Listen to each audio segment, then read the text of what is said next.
코로나19와 관련해서 저희 전문가 두 분 모시고 얘기를 나눠보겠습니다. 김경우 인제대 서울백병원 가정의학과 교수, 김한규 변호사 자리하셨습니다. 두 분 어서 오세요. 안녕하세요. 오십시오. 예. 네. 밤사이 코로나19 확진자가 397명이 늘었고요. 이렇게 되면 사흘 연속 이제 300명을 넘어서게 된 거죠. 앞서서 이제 정은경 질병관리본부장이 주말까지 만약에 이렇게 확산세가 지속이 된다면 3단계 격상, 사회적 거리두기 3단계 격상을 시사한 바 있는데 이렇게 되면 좀 가능성이 높다라고 봐야 될까요? 네, 지금 이 증가세가 어디까지 올라갈지가 좀 가장 우려되는 건데요. 예. 지금 보니까 계속 아직 증가세가 있다. 그러니까 정점을 아직 찍지 않았다는 것이 우려되는 거고, 이것은 이제 지난 1, 2주 사이에 발생한 감염이 지금 확진으로 나타나는 통계거든요. 그렇기 때문에 최근에 현재 지금 진행이 어떻게 되고 있느냐, 이거는 지금 알 수가 없는데 예. 이것이 계속 올라간 가능성이 있다면 선제적으로 빠른 3단계 조치가 필요할 것이고, 만약에 지금 이 상태에서 어느 정도 감소세로 들어갈 것이 예상이 되면 현재 2단계를 유지하면 좋겠는데요. 어떻게 보면 모험일 수 있겠죠. 예. 그러니까 그렇기 때문에 이거 만약에 우리가 예측이 틀리게 되면은 대규모 사망으로 이어질 수가 있기 때문에 그런 모험보다는 지금 현재 전파가 어느 정도 규모로 퍼지고 있느냐, 이거를 판단해서 선제적인 3단계 조치가 필요할 수 있겠는데, 지금 현재 보면은 많은 국민들이 조금 경각심을 가지시긴 하셨지만 예. 아직도 일부 국민들께서는 어떤 코로나19 방역 준수에 대해서 인식도나 태도 또 실천하는 게 조금 좀 예전보다는 조금 좀 느슨해지신 게 아닌가. 아직도 계속 마스크 착용을 좀 소홀히 하시거나 카페 같은 데서 마스크 벗고 장시간 대화를 하신다든지, 또 일부 교회에서도 계속 또 예배를 강행하시는 경우도 있고, 예. 그래서 이제 현재 지금 방역수칙 준수나 실천율이 어느 정도냐에 따라서 앞으로 3단계 조치가 필요할 수 있는 그런 것도 필요할 텐데, 우선 현 상황을 좀 모니터링해서 이제 예. 선제적인 불필요한 모험을 할 필요 없이 선제적으로 잡는 것이 필요한데,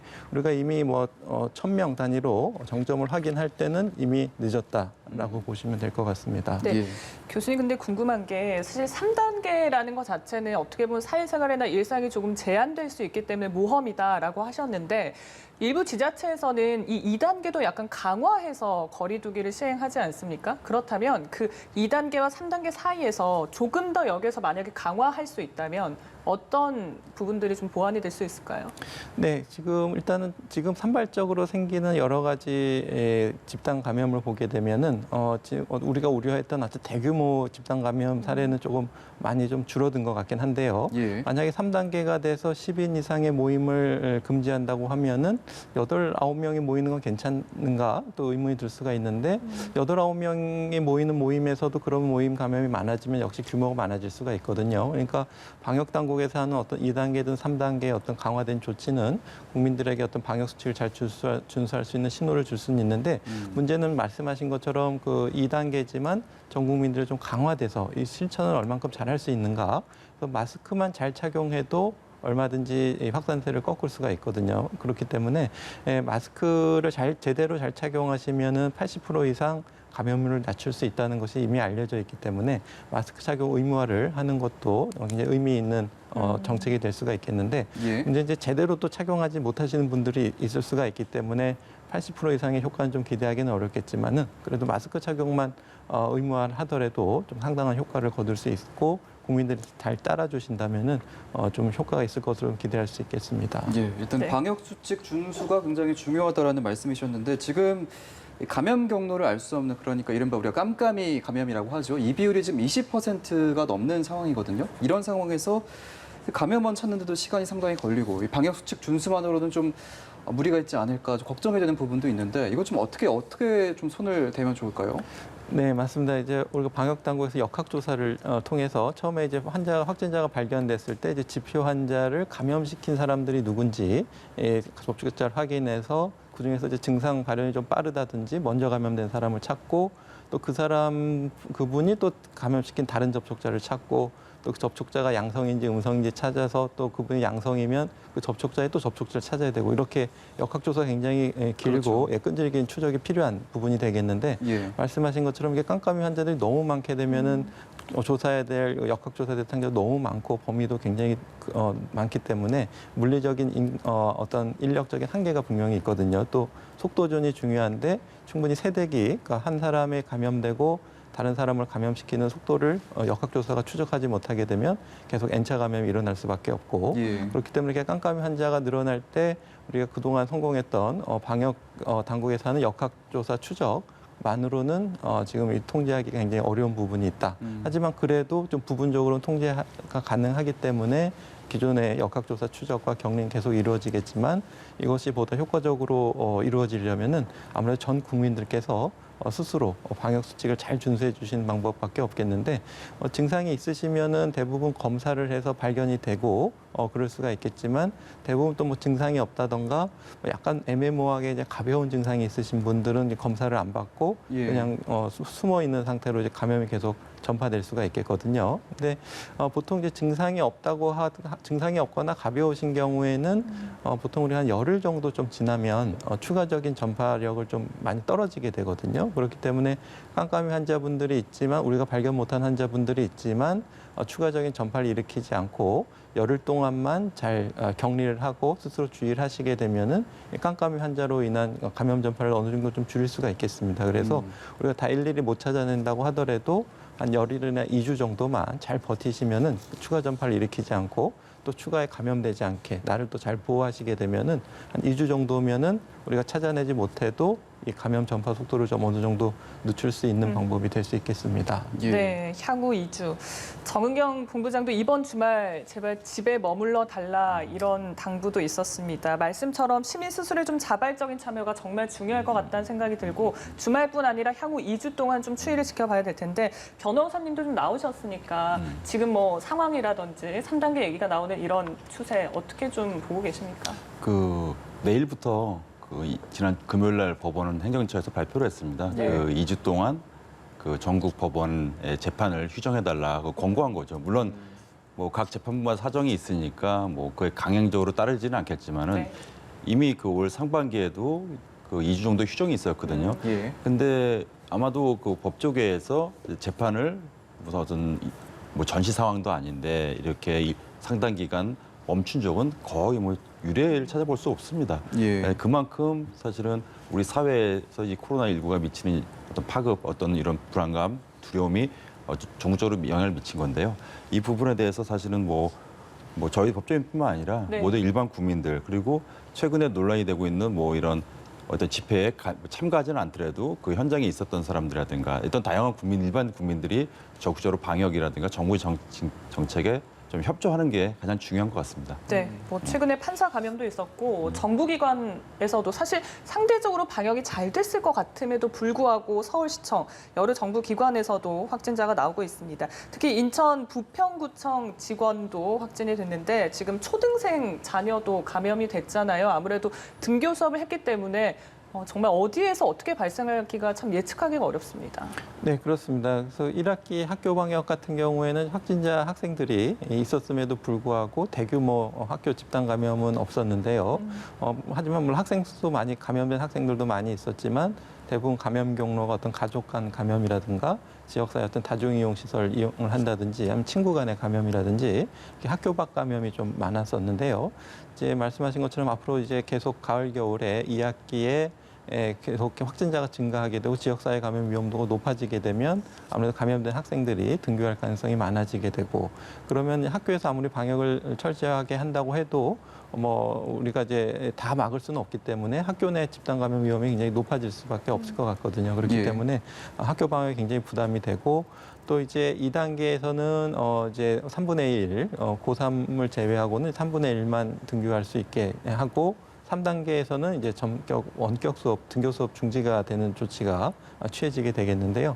아무래도 이제 학생들을 안전하게 하기 위해서는 지역사회 감염 위험도를 낮춰야 되고 그러기 위해서는 전 국민들이 좀 합심해 주셔야 되겠고 또 학생들이 자주 이용하는 다중이용 시설 같은 경우에도 방역 수칙 준수를 좀 더 철저히 하고 가급적이면 학생들 이용을 좀 제한한다든지 해서 좀 학생들을 좀 보호하는 노력들이 필요할 것 같습니다. 예. 지금은 수도권 감염세가 상당한 수준이고요. 광화문 집회에 관련된 논란이 굉장히 많은데 법적인 부분은 이제 좀 이따가 변호사님께 여쭤보기로 하고 일단은 좀 감염 사례 위주로 좀 질문을 좀 드려보겠습니다. 서울시가 지난 광화문 집회 만여 명의 연락처를 확보를 했는데 대상이 그러니까 지난 15일 낮 12시부터 오후 5시까지 인근에 30분 이상 체류한 사람이거든요. 그러면 이제 집회 참가자가 아니어도 단순히 이제 그 시간대에 있었던 사람이라면 다 검사를 받아야 되는 건가요? 네, 아무래도 그 집회 자체에 참석을 안 하셨더라도 집회 현장을 보시게 되면 참석하셨던 분들이 주변의 카페나 화장실이라든지 다중이용 시설들을 이용하시는 경우가 많기 때문에 집회 참석을 안 해도 그런 공간에 같이 노출되거나 또 같이 이용하셨을 가능성도 있기 때문에 물론 이제 그 직접 노출이 됐을 가능성은 많지는 않아 보이지만 그래도 검사를 받으신 분들은 그 문자 메시지 내용을 보여주시면은 무료로 검사 받으실 수가 있거든요. 그래서 혹시 가능성은 많지는 않더라도 또 증상이 없다고 하더라도 검사를 받으시는 것이 필요할 것 같고요.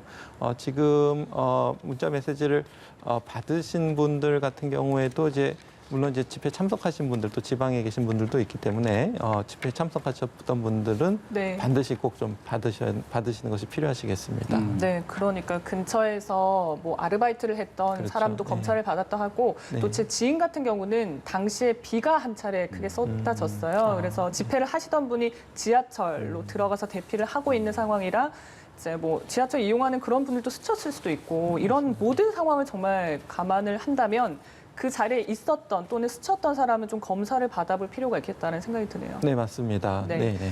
자, 저희가 천안에서는 지금 교인 부부가 찜질방에서 또 하루를 보냈다고 합니다. 거의 500명가량 이용한 찜질방인데 보통 제가 알기로는 바이러스 이런 활성이 이렇게 고온 다습한 환경에서는 좀 감소한다라고 알고 있는데 코로나19는 좀 어떤가요?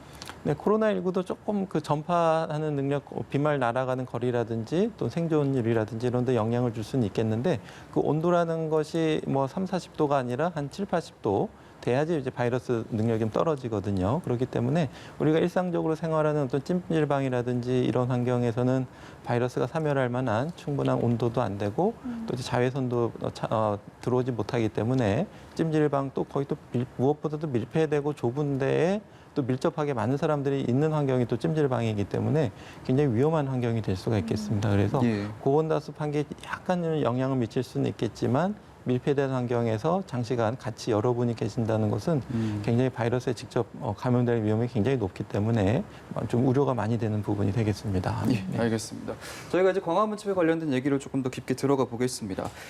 지금 이제 상황이 이렇게 되니까 광화문 집회를 허용했던 판사를 해임해달라라는 국민 청원이 20만 명 가까이 동의를 얻어냈다고 하죠. 지금 집회 자유 또 시민의 생명권 사이에서 굉장히 정치권도 그렇고 굉장히 논란이 되고 있는 상황인데요. 법조계에서는 좀 어떻게 보고 있는 분위기입니까? 뭐 집회의 자유 같은 경우는 우리 헌법에서 뭐 우리 민주사회에서 가장 소중한 가치이기 때문에 당연히 존중받아야 될 기본권인데요. 지금 뭐 어떤 전시 상황이라든가 지금 코로나19와 같은 어떤 굉장히 지금 어떤 위생적으로 보건적으로 굉장히 위급한 상황 아니겠습니까? 이럴 경우에는 또 헌법 37조 2항에서 이제 제한을 가할 수가 있게 헌법에 명문화 돼 있습니다. 그래서 이 법원에서도 그 당시에 10건의 이런 집행정지 해제 신청이 왔지만은 8건은 기각을 했고 이제 2건이 인용된 사건인데 그중 한 건이 이제 이번에 광화문 집회에서 문제된 거 아니겠습니까? 그 당시에 이제 신청자는 그 한 100명의 어떤 소규모 어떤 집회를 하겠다 맞습니다. 뭐 이런 취지였던 건데요. 그 당시 서울시에서는 이렇게 반박을 했습니다. 소규모로 뭐 100명이 모였다가 하더라도 뭐 몇십 명씩 굉장히 동시다발적으로 여러 군데서 모이게 되면 결국 이거는 대규모 집회랑 마찬가지고 어떤 이런 국민의 어떤 이런 보건이라든가 코로나19 확산에 커다란 위험이 있다고 했지만 재판부에서는 이렇게 급속도로 코로나19가 확산될 거라는 어떤 보장은 없지 않냐 해서 좀 예외적으로 허용한 건데요. 굉장히 좀 아쉬운 것은 그 지금 이 재판이 있기 이전, 그러니까 한 며칠 전, 그러니까 지지난주 전이죠. 이때부터 슬슬 그 두 자리 숫자에서 약간 좀 급증하는 증세가 좀 보였거든요. 그래서 사실은 정부 당국이라든가 국민들이 많이 긴장을 한 상황이었는데 이 재판부에서 좀 이런 점을 너무 그 간과한 거 아니냐. 뭐 그렇다고 해서 뭐 국민들이 이 판사에 대해서 해임을 요구하는 거는 좀 약간 상당히 과하고 이것은 또 판사의 어떤 헌법 독립에 좀 반하긴 하지만은 사법 당국이 지금 이 코로나19로 인한 어떤 우리나라의 현재 상황이 굉장히 좀 위급하고 이럴 경우에는 또 국민의 기본권이 좀 제한될 수 있다. 이런 점을 좀 양해하고 앞으로 이런 판단을 했으면 좋겠습니다. 네. 지금 사랑제일교회 신도 같은 경우에는 좀 방역에 비협조적인 경우도 많아서 방역 당국에서 어려움을 겪고 있다고 하는데 특히 보건소에서는 양성이 많은데 병원에서는 음성이다라는 허위 주장이 SNS상에 퍼지고 있습니다. 경찰이 수사에 착수하긴 했는데 이런 경우에 처벌 수위나 이런 부분은 어떻게 되나요? 네, 뭐 이것은 사실은 뭐 가짜 뉴스냐 아니면은 그것을 넘어서서 뭐 법으로 처벌될 수 있는 뭐 명예훼손 그리고 허위사실 유포의 명예훼손 경계선에 있는 건데요. 예. 이 보건소를 이제 예를 들면 본인이 어디 특정 그 구 보건소를 지칭하면서 여기서는 내가 양성이었는데 뭐 개인 병원 가니까 뭐 음성이다 이런 식으로 허위사실을 유포하게 되면은 굉장히 이제 중대한 거짓말을 지금 국민들한테 유포하는 거거든요. 예. 이런 경우에는 더군다나 그것을 단순히 사람들 모인 자리에서 얘기하는 것이 아니라 SNS라든가 이것을 통해서 이제 급속도로 확산되는 가짜 뉴스를 유포할 경우에는 네. 이것은 뭐 정보통신망법에 의해서 굉장히 중대하게 처벌될 수 있는 범죄 행위입니다. 예. 그렇군요. 지금 사랑제일교회 관련된 수사는 좀 어떻게 돼가고 있습니까? 이미 압수수색은 마쳤고요. 예. 가장 중요한 것은 이게 올 상반기에 이제 신천지 사례랑 많이들 비교를 하는데요. 예. 이제 신천지의 어떤 뭐 교주였던 그 이만 씨 같은 경우는 결국은 구속 기소되지 않았습니까? 굉장히 예. 뭐 거의 80대의 어떤 고령임에도 불구하고 죄를 때 중대하게 본 건데요. 이번 사건 같은 경우도 가장 중요한 것은 그들이 이제 신도라고 제출했던 자료들과 이제 실제로 압수수색을 통해서 얻었던 신도들 명단 이것이 과연 거짓으로 내지는 허위로 삭제해서 제출한 것이냐 이게 비교를 할 것이고요. 예. 그다음에 뭐 어떤 이런 뭐 광화문 집회에서 불법적으로 어떤 집회를 어떤 유도했느냐 이런 부분들이라든가 전반적으로 들여다볼 텐데요. 만약에 뭐 죄질이 뭐 굉장히 좋지 않게 만약에 그런 결과들이 나오게 된다면은 네. 아마 그 어떤 책임자들, 실무 책임자들은 아마 사법 처벌을 다 면하기는 힘들 것 같습니다. 예. 네. 저희가 지금 책임과 처벌에 대한 얘기를 하고 있어서 조금 더 질문 좀 드리자면 지금 이제 전국적으로는 거리두기 2단계를 시행을 하고 있는 상황이지만 저희가 이제 앞서 대구시를 연결했을 때도 더 강화된 조치를 자체적으로 좀 시행을 하고 있거든요. 이렇게 행정명령을 지자체장이 내리게 되면 그 부분도 역시 형사처벌이 동일하게 적용이 되는 겁니까? 사실 이 부분은 굉장히 좀 어려운 측면이 있습니다. 그 예. 대상 지역에 예를 들면 뭐 유흥업소 될 수 있고요. 뭐 PC방이라든가 그 전국적으로 굉장히 많은 업소들이 있습니다. 예. 사실 이런 집합금지 명령을 지방자치단체가 사실 과거에 이렇게 빈번하게 한 사례는 거의 없기 때문에 이번에 과연 단속을 해야 되는데요. 네. 사실 단속을 해서 이게 실효성을 얻으려면은 주로 이제 야간에 이루어지는 경우가 많지 않겠습니까? 그러면 이제 경찰과 공무원들의 상호 간의 어떤 협조를 통해서 현장에 가야 되는데 과연 경찰과 그 지방자치대 공무원 간에 그 원활한 어떤 소통이 이루어지고 있는지 그리고 경찰이 결국 인력이 문제거든요. 경찰이 사실은 이런 집합금지 그 대상인 뭐 PC방이라든가 뭐 술집이라든가 이런 곳을 뭐 갈 것을 전담하는 역할을 하는 거 아니지 않습니까? 다른 경찰들의 업무도 있지 않습니까? 고위 그렇죠. 업무. 그럼 경찰들이 과연 그런 인력을 감당할 수 있는 현재 상황인지 그리고 더 나아가서 지금 단속이 굉장히 많이 될 겁니다. 실제로는. 그러면 과연 처벌 기준이 있는지. 왜냐하면 처벌 기준이 있어야 됩니다. 이것도 법을 위반하면 당연히 형사처벌 대상인데요. 예. 그러면 이 밤에 몰래 그 이런 어떤 집합금지 명령을 위반하는 업소들이 본인이 단속됐을 때 그 피해를 받는 처벌 수위랑 이 명령을 무시하고 계속 그 영업을 했을 때 비교를 해볼 거거든요. 아, 걸려도 뭐 벌금이 되게 소액이다. 내지는 이렇게 되면은 계속 영업을 강행할 수도 있으니까요. 정부 당국에서 어떤 처벌 수준이라든가 이런 가이드라인을 좀 정해주는 것도 좀 필요하다고 봅니다. 네, 예. 처벌 가이드라인 필요하다라고 해주셨고요. 교수님께 좀 여쭤볼게요. 최근 수도권에서 유행하는 이런 코로나 바이러스가 6배가량 감염력이 높다고 알려진 GH형 바이러스로 확인이 됐다고 하는데 이게 어떤 바이러스인가요?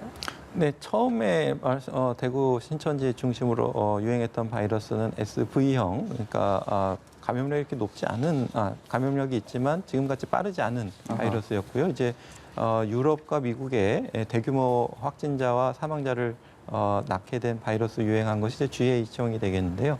GH형에 대해서 어떤 실험을 통해서도 그렇고 어떤 발생한 역학적인 데이터를 통해서도 그렇고 확진된 사람의 바이러스 양을 봐서도 여러 가지 정황으로 봤을 때 이 GH형이 기존의 SV형보다는 전파 속도도 빠르고 쉽게 감염되고 낮은 농도로도 충분히 많은 감염을 일으킨다는 것이 밝혀졌기 때문에 지금 말씀은 사소한 무증상 감염인데 부지불식간에 쉽게 감염되고 뭐 잠깐 뭐 같은 공간에 잠시만 노출이 돼도 쉽게 감염되는, 그리고 세대기가 빨라서 한 사람이 감염되고 그 사람에게 감염되는 시간이 굉장히 빨라진 예. 특징이 있어서 2, 3월에 어떤 대구 신천지 사태 때보다는 지금의 바이러스 확산세가 더 빠르고 더 특히 이제 수도권에서 발생했다는 점에서 좀 3, 4월 때와는 좀 상황이 많이 다르다, 이렇게 좀 경각심이 필요한 시기라고 볼 수 있겠습니다. 예.